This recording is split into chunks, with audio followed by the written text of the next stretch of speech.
എല്ലാവർക്കും നമസ്കാരം. University last grade time table fix ചെയ്യുന്നതുമായി ബന്ധപ്പെട്ട് ഒരു സ്റ്റഡി പ്ലാൻ ഉണ്ടാക്കുന്നതുമായി ബന്ധപ്പെട്ട് റിക്വസ്റ്റ് കമൻറ്റ് ബോക്സിൽ വരാറുണ്ട്. അതുമായി ബന്ധപ്പെട്ടൊരു വീഡിയോ ആണിത്. ഇതിനു മുമ്പ് നമ്മൾ കവർ ചെയ്യാൻ പോകുന്ന മേജറായിട്ടുള്ള സബ്ജക്ട്സ് വളരെയധികം ഇമ്പോർട്ടൻ്റ് ആണ്. ഹിസ്റ്ററി, അതിൽ തന്നെ ഏൻഷ്യൻ്റ്, മിഡീവിയൽ, മോഡേൺ, അതുപോലെ വേൾഡ്, ഇന്ത്യ, അതുപോലെ കേരള. ഇത്രയുമാണ് ഹിസ്റ്ററി ഓപ്ഷൻ സിലബസിലുണ്ടാവുക. Geography, maths, Malayalam, English, economics, ecology, physics, chemistry and biology, current affairs, miscellaneous ആയിട്ടുള്ള India facts, GK, normal GK, അതുപോലെ തന്നെ കേരള ഫാക്ട്സ്, സംസ്ഥാനങ്ങളെക്കുറിച്ചുള്ള ഫാക്ട്സ്. അങ്ങനെ ഒരുപാട് കാര്യങ്ങളാണ് ഒരു സിലബസിൽ ഉണ്ടാവുക. സിലബസിൽ ബൈഫർക്കേറ്റ് ചെയ്ത് വളരെ കൃത്യമായി പറയും. സിലബസ് ഇതുവരെ വന്നിട്ടില്ല എന്നാണ് എൻ്റെ ഒരു നിഗമനം. കാരണം LGSൻ്റെ സിലബസ് പബ്ലിഷ് ചെയ്യുമെന്ന് പറഞ്ഞിട്ട് തൊഴിൽ വാർത്തയിൽ ഒരു ന്യൂസ് കണ്ടതുപോലെ തോന്നി, അല്ലാതെ ഒരു ഡീറ്റെയിൽഡ് സിലബസ് പബ്ലിഷ് ചെയ്തിട്ടില്ല. അപ്പോൾ യൂണിവേഴ്സിറ്റി ലാസ്റ്റ് ഗ്രേഡിൻ്റെ ടൈം ടേബിൾ ഫിക്സിങ്ങുമായി ബന്ധപ്പെട്ട ഈ വീഡിയോയിൽ ഞാൻ ചെയ്തിരിക്കുന്ന കാര്യം എന്ന് പറയുന്നത് ഒരു ഫ്ലെക്സിബിൾ ആയിട്ടുള്ള ഒരു ടെംപ്ലേറ്റ് ഉണ്ടാക്കുകയാണ് ചെയ്തത്, ഒരു ഫോർമാറ്റ് ഉണ്ടാക്കി തരികയാണ് ചെയ്തത്. അതിൽ ഒരാഴ്ചത്തെ കാര്യങ്ങളാണ് ഇപ്പോൾ ഫിക്സ് ചെയ്തിരിക്കുന്നത്. മറ്റ് ആഴ്ചകൾ ഇതുപോലെ റിപ്പീറ്റ് ചെയ്താൽ മതിയോ എന്നുള്ളത് നിങ്ങളാണ് തീരുമാനിക്കേണ്ടത്. കാരണം ഇങ്ങനൊരു ഫ്ലെക്സിബിൾ ടൈം ടേബിളിൻ്റെ കാര്യം എന്ന് പറയുന്നത് നിങ്ങൾ ഓരോരുത്തരുമാണ് നിങ്ങൾക്ക് പറ്റുന്ന കേപ്പബിലിറ്റിക്ക് അനുസരിച്ച് ടൈം ടേബിളിലെ സബ്ജക്ട്സ് മാറ്റേണ്ടത്. ഫോർ എക്സാമ്പിൾ, ഹിസ്റ്ററി 10 ക്ലാസ് ഒരു മോഡേൺ ഹിസ്റ്ററിക്ക് വേണോ എന്നുള്ളത് നിങ്ങൾ ഓരോരുത്തരുമാണ് തീരുമാനിക്കേണ്ടത്. കാരണം മുമ്പേ പഠിച്ചവരുണ്ടാവും, ഇപ്പോൾ ആദ്യമായി പഠിക്കുന്നവരുണ്ടാവും, അതുപോലെ തന്നെ നല്ല ഫ്ലുവൻസി ചില സബ്ജക്ട്സിൽ ഉണ്ടാവുന്നവരുണ്ടാവും.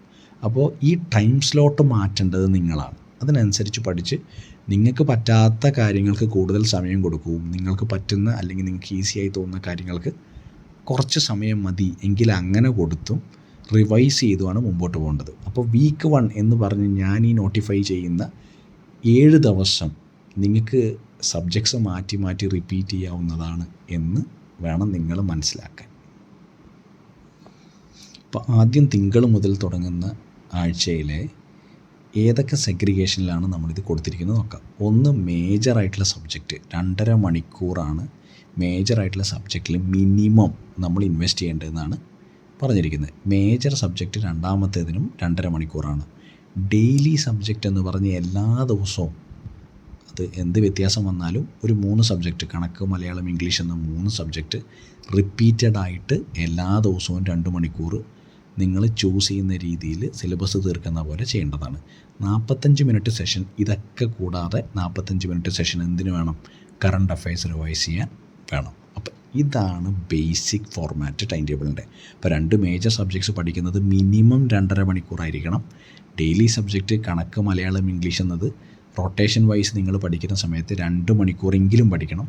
45 മിനിറ്റ് സെഷൻ എന്ന് പറയുന്നത് കറണ്ട് അഫെയർസ്, ചുരുങ്ങിയ കാര്യമാണ് പറയുന്നത്, കറണ്ട് അഫെയർസ് ഓരോ ദിവസവും തീർക്കാനാണ്. ഇപ്പോൾ തിങ്കളാഴ്ച ഞാൻ പറയുകയാണ് modern history, arrival of Europeans till 1857 എന്ന് പറയുന്നത് വളരെ വലിയൊരു സബ്ജക്റ്റാണ്. വെറുതെ ഞാനൊരു പോർഷൻ ഒരു എക്സാമ്പിളായിട്ടിട്ടെന്ന് മാത്രമേ ഉള്ളൂ. കാരണം അതിൽ 1600 East India Company, 1497 Portuguese invasion മുതൽ ഇങ്ങോട്ട് governor generals of the Portuguese, അതുപോലെ 1600 ഈസ്റ്റ് ഇന്ത്യ കമ്പനി, അത് കഴിഞ്ഞിട്ട് ഫ്രഞ്ച് ഈസ്റ്റ് ഇന്ത്യ കമ്പനി, പിന്നെ ഡച്ച്, അതുപോലെ 1757 മുതലുള്ള ബംഗാളിലുള്ള വാർസ്, 1757 പ്ലാസി, 1764 ബക്സർ, പിന്നെ ഒരുപാട് സെഗ്രിഗേഷൻസ് ഉണ്ട്. അപ്പോൾ ഇത്രയും കാര്യങ്ങൾ തിങ്കൾ എന്ന് പറഞ്ഞൊരു ദിവസം നമ്മൾ ഒരു പർട്ടിക്കുലർ സെഷനിൽ തീർക്കുന്നവരുണ്ടാവും, മുമ്പേ റിവൈസ് ചെയ്തവർ. അതല്ലാത്തവർ ഓരോ പോയിൻ്റായിട്ടെടുത്ത് നോക്കേണ്ടതാണ്. ഏതെങ്കിലും റിലയബിൾ ആയിട്ടുള്ള NCERTയോ SCERTയോ അല്ലെങ്കിൽ ഏതെങ്കിലും ഒരു ഗൈഡിൽ നമുക്ക് കൃത്യമായ സെഗ്രിഗേഷൻ ഉണ്ടാവും. നിങ്ങൾ കൃത്യമായി ആ പീരീഡിൽ 2.5 മണിക്കൂർ 3 മണിക്കൂർ പീരീഡിൽ ഇത് പഠിച്ച് തീർക്കുക എന്നുള്ളതാണ് നോക്കുക. കംപ്ലീഷനും നിങ്ങൾ നോട്ട് ചെയ്ത് വെക്കേണ്ടത്. എത്ര വരെ? ചില ആൾക്കാർക്ക് 1498 to 1600 വരെ പറ്റുള്ളൂ. ചില ആൾക്കാർക്ക് 1498 മുതൽ 1757 ബാറ്റിൽ ഓഫ് പ്ലാസി വരെ പറ്റും. ചില ആൾക്കാർക്ക് 1857 റിവോൾട്ട് വരെ പറ്റും. അത് നിങ്ങളാണ് തീരുമാനിക്കേണ്ടത്, നിങ്ങൾക്ക് എത്രമാത്രം ഒരു ദിവസം അല്ലെങ്കിൽ ഒരാഴ്ച കൊണ്ട് പറ്റും എന്നുള്ളത്. മേജർ സബ്ജക്റ്റ് ഇപ്പോൾ ജോഗ്രഫിയാണ് 2ാമത്തെ ദിവസം എടുക്കുന്നതെങ്കിൽ, 2ാമത്തെ സെഷനായിട്ട് എടുക്കുന്നുണ്ടെങ്കിൽ ആദ്യത്തെ 3 മണിക്കൂർ അല്ലെങ്കിൽ 2.5 മണിക്കൂർ നിങ്ങൾ ഹിസ്റ്ററി പഠിച്ചു, അത് കഴിഞ്ഞിട്ട് ജോഗ്രഫി പഠിക്കുകയാണ് 2.5 മണിക്കൂർ. ഇത് കഴിഞ്ഞിട്ട് നമ്മൾ ആദ്യത്തെ ദിവസം കണക്ക്, മലയാളം, ഇംഗ്ലീഷിൽ ഏതെങ്കിലും ഒന്ന് സെലക്ട് ചെയ്യുക. ഒക്കെ കഴിഞ്ഞ് കറണ്ട് അഫെയർസ് 45 മിനിറ്റ് വായിക്കുക. അങ്ങനെ ചൊവ്വാഴ്ചയും ബുധനാഴ്ചയും വ്യാഴാഴ്ചയും വെള്ളിയാഴ്ചയും കഴിഞ്ഞതിന് ശേഷം ഈ 4 ദിവസം 5 ദിവസം കൊണ്ട് 5 ദിവസത്തെ സെഷനാണല്ലേ നമ്മളിപ്പോൾ പറഞ്ഞിരിക്കുന്നത്. തിങ്കൾ മുതൽ വെള്ളി വരെയുള്ള 5 ദിവസത്തെ സെഷനിൽ എന്താണോ ഹിസ്റ്ററിയിൽ പഠിച്ചത് അതിൽ പുതിയ കാര്യങ്ങൾ പഠിക്കാതെ റിവിഷൻ മാത്രമായിട്ട് 3 മണിക്കൂറോളം ചിലവാക്കുക. ഈ 3 മണിക്കൂറിനുള്ളിൽ 5 ദിവസം പഠിച്ച കാര്യം, കാരണം പഠിച്ച കാര്യങ്ങളാണ്, അതുകൊണ്ട് 5 ദിവസം പഠിച്ച കാര്യങ്ങൾ കൃത്യമായി റിവൈസ് ചെയ്ത് മാറ്റിവെക്കുക. അതുപോലെ തന്നെ ജോഗ്രഫി അങ്ങനെ തന്നെ. ഈ 2 ദിവസം കൊണ്ട് നമ്മൾ ഇതുമായി ബന്ധപ്പെട്ട ചോദ്യപേപ്പർ ആദ്യത്തെ ശനിയാഴ്ച റിവിഷനായിട്ട് തന്നെ പോവുക. ഞായറാഴ്ച നോക്കുമ്പോൾ ഇത് ഒന്നുകൂടെ വായിക്കുകയോ അല്ലെങ്കിൽ ഇതുമായി ബന്ധപ്പെട്ട ചോദ്യങ്ങൾ ചെയ്യുകയോ ചെയ്യുക. അപ്പോൾ ഇതിൽ കൃത്യമായൊരു ടൈം ടേബിൾ ഫിക്സ് ചെയ്യാത്തത് എന്തുകൊണ്ടാണെന്ന് വെച്ചാൽ, തിങ്കൾ മുതൽ വെള്ളി വരെയുള്ള സമയങ്ങളിൽ ചിലപ്പോൾ 1857 റിവോൾട്ട് വരെ കംപ്ലീറ്റ് ചെയ്യുന്നവരുണ്ടാവും. 1498 മുതൽ 1857, ചില ആൾക്കാർ 1947 വരെ കംപ്ലീറ്റ് ചെയ്യും. ഇത് ഓരോരാൾക്കനുസരിച്ചാണ്. എന്തൊക്കെ പറഞ്ഞാലും ശരി, ഒരു പരിധി കഴിഞ്ഞ് കഴിഞ്ഞാൽ ഒരു സബ്ജക്റ്റ് നമ്മൾ മാറ്റി വെക്കേണ്ടതുണ്ട്. അപ്പോൾ ഇതൊക്കെ സിലബസ് വന്നതിന് ശേഷം എത്ര വെയിറ്റേജ് ഓരോന്നിനുണ്ട് എന്നുള്ളത് നോക്കിയിട്ട് വേണം നമുക്ക് ചെയ്യാൻ. അതുകൊണ്ടാണ് ഇങ്ങനൊരു ഫ്ലെക്സിബിൾ ആയിട്ടുള്ള ടെംപ്ലേറ്റ് ആദ്യം പ്രൊവൈഡ് ചെയ്യുന്നത്. ജോഗ്രഫി ആണെങ്കിലും അങ്ങനെ തന്നെയാണ്. ഈ ശനിയും ഞായറും കൊണ്ട് മാപ്പ് ബേസ്ഡ് ആയിട്ടുള്ള കാര്യങ്ങൾ, പഠിച്ച കാര്യങ്ങളെക്കുറിച്ച് ഒന്നുകൂടെ റീഅഫോം ചെയ്യുക, റിവിഷൻ ചെയ്യുക, ഇതാണ് ചെയ്യേണ്ടത്. ശനിയും ഞായറും റിവിഷൻ അല്ലാതെ മറ്റൊന്നും ചെയ്യേണ്ട കാര്യമില്ല. കാരണം ഈ റിവിഷൻ അത്രമാത്രം ഇമ്പോർട്ടൻസ് ഉണ്ട്. ഈ പറഞ്ഞ പോലെ തന്നെ സബ്ജക്റ്റ് 2 മണിക്കൂർ പഠിക്കുന്ന കണക്കോ മലയാളമോ ഇംഗ്ലീഷോ ആണെങ്കിലും പഠിച്ചാൽ അത്രയും റിവൈസ് ചെയ്യാൻ ഈ 2 ദിവസം ഉപയോഗിക്കുക. കറണ്ട് അഫയേഴ്സിൻ്റെ കാര്യത്തിലും മറ്റൊരു കാര്യമില്ല. പുതിയതായിട്ടൊന്നും പഠിക്കാതെ ശനിയും ഞായറും ഈ പഠിച്ച കാര്യങ്ങൾ തന്നെ റിവൈസ് ചെയ്യുക. ഇതാണ് ഒരു ടെംപ്ലേറ്റ് ആയിട്ട് നിങ്ങൾക്ക് തരാൻ ഞാൻ പ്ലാൻ ചെയ്തിട്ടുണ്ടായിരുന്നത്. കാരണം ഇതിൽ നിങ്ങൾക്ക് സബ്ജക്ട്സ് മാറ്റിയിട്ട് ഇതിപ്പോൾ വീക്ക് 1 എന്ന രീതിയിൽ ഒരാഴ്ചത്തെ കാര്യമാണ് പറഞ്ഞിരിക്കുന്നത്. അപ്പോൾ ഇതിലേതെങ്കിലും രീതിയിൽ അപാകത ഉണ്ടെങ്കിൽ അല്ലെങ്കിൽ ഏതെങ്കിലും രീതിയിൽ നമുക്ക് ചെയ്യാൻ പറ്റാത്തൊരവസ്ഥയുണ്ടെങ്കിൽ അതിൽ വ്യത്യാസങ്ങൾ വരുത്തി മുമ്പോട്ട് പോകേണ്ടതാണ്. ഇപ്പം ഹിസ്റ്ററി ആണെങ്കിൽ കംപ്ലീറ്റ് ആവുന്നുണ്ടോ എന്ന് നോക്കുക 5 ദിവസം കൊണ്ട്. ഇപ്പോൾ ഹിസ്റ്ററി എന്ന സബ്ജക്റ്റ് അല്ല, വേണമെങ്കിൽ മോഡേൺ ഹിസ്റ്ററി ആയിരിക്കും, ഏൻഷ്യൻ്റ് ഹിസ്റ്ററി ആയിരിക്കും, അല്ലെങ്കിൽ വേൾഡ് ഹിസ്റ്ററി ആയിരിക്കും.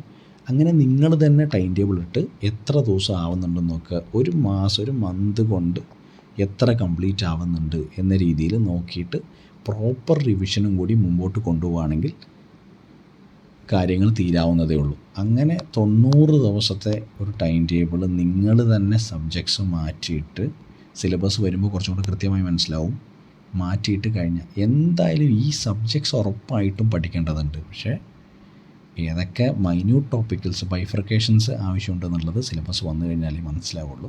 അപ്പോൾ പ്രീവിയസ് സിലബസ് എടുക്കുക, അത് എൻ്റെ കൂടെ ഈ പറഞ്ഞ പോലെ ടൈം ടേബിൾ ഫിക്സ് ചെയ്യുക. എപ്പോഴും പ്രശ്നമെന്ന് പറയുന്നത് ടൈം ടേബിൾ ഫിക്സ് ചെയ്യുന്നതിലല്ല, മറിച്ച് ഈ ടൈം ടേബിളിൽ സ്റ്റിക്ക് ഓൺ ചെയ്യുന്നതിലാണ്. അതായത് എത്ര മണിക്കൂർ ഇപ്പോൾ ഈ പറഞ്ഞ ടൈം ടേബിളിൽ ആകെ എത്ര മണിക്കൂറാണ് മിനിമം പറഞ്ഞിരിക്കുന്നത്?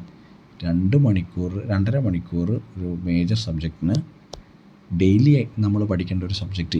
കണക്ക്, മലയാളം, ഇംഗ്ലീഷ് ഡെയിലി എന്നും പഠിക്കേണ്ടതാണ്. നിങ്ങൾ റൊട്ടേഷൻ വൈസ് റിവൈസ് ചെയ്യേണ്ടതാണ്. അത് 2 മണിക്കൂർ. അപ്പോൾ 2.5 + 2.5 + 2 + 45 മിനിറ്റ്. അപ്പോൾ 7 മണിക്കൂറിൻ്റെ ടൈം, ഒരു ദിവസം 7 മണിക്കൂർ 45 മിനിറ്റ് പഠിക്കണമെന്ന രീതിയിലാണ് ഇന്നത്തെ ടൈം ടേബിൾ ഇട്ടിരിക്കുന്നത്. എന്തായാലും ഇത് ബെനിഫിഷ്യൽ ആവും എന്നാണ് ഞാൻ പ്രതീക്ഷിക്കുന്നത്. അപ്പോൾ കമൻറ്റ് ചെയ്യുക എന്താണ് നിങ്ങളുടെ അഭിപ്രായം എന്ന്.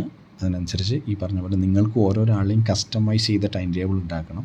മിനിമം 2 മേജർ സബ്ജക്റ്റും ഒരു ഡെയിലി സബ്ജക്റ്റും അതുപോലെ തന്നെ 45 മിനിറ്റിൻ്റെ കറണ്ട് അഫയേഴ്സും പഠിച്ചു കഴിഞ്ഞാൽ വളരെ റെഗുലറായിട്ട് നമുക്ക് പോർഷൻസ് തീരുന്നത് കാണാൻ പറ്റും. പിന്നെ ഓരോരാളുടെ വീക്ക്നെസ്സും അതുപോലെ തന്നെ സ്ട്രെങ്ത്തും അനുസരിച്ചിട്ട് വേണം സബ്ജക്ട്സ് മാറ്റി റൊട്ടേറ്റ് ചെയ്ത് കംപ്ലീറ്റ് ചെയ്യാൻ. കംപ്ലീഷൻ ഒരു അത്യാവശ്യ ഘടകമാണ്. കംപ്ലീറ്റ് ചെയ്യുന്നില്ല എന്നുണ്ടെങ്കിൽ ഇതിൻ്റെ സമയം കൂട്ടേണ്ടതാണ്. ഇത് ഏറ്റവും മിനിമം കാര്യങ്ങളാണ് പറഞ്ഞിരിക്കുന്നത്. ഇതിൻ്റെ സമയം കൂട്ടി നമ്മൾ ഇതിനനുസരിച്ച് നമ്മുടെ കഴിവിനനുസരിച്ച് അഡാപ്റ്റ് ചെയ്യേണ്ടതാണ്. അതാണ് എനിക്ക് പറയാനുള്ളത്. അതുകൊണ്ട് എഫക്റ്റീവ് ആക്കാൻ ഓരോരാളും അവരവരുടെ സ്ട്രെങ്ത്ത് വീക്ക്നെസ് അനാലിസിസ് നടത്തിയേ പറ്റുള്ളൂ. അതിനനുസരിച്ച് ടൈം ടേബിളിൽ മാറ്റം വരുത്തിയേ പറ്റുള്ളൂ.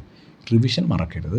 നിങ്ങളുടെ ഒരു ടൈം ടേബിൾ നിങ്ങൾ ഇടുമ്പോൾ ഇതിൻ്റെ മെയിൻ എലമെൻറ്റ്സ് നോക്കുക. ഇത് നിങ്ങൾക്ക് സ്വീകാര്യമാണോ നോക്കുക. അത് കഴിഞ്ഞിട്ട് നിങ്ങളൊരു ടൈം ടേബിൾ ഇടുന്ന സമയത്ത് റിവിഷനും ഇമ്പോർട്ടൻസ് കൊടുക്കുക. അപ്പോൾ thank you so much for listening. By.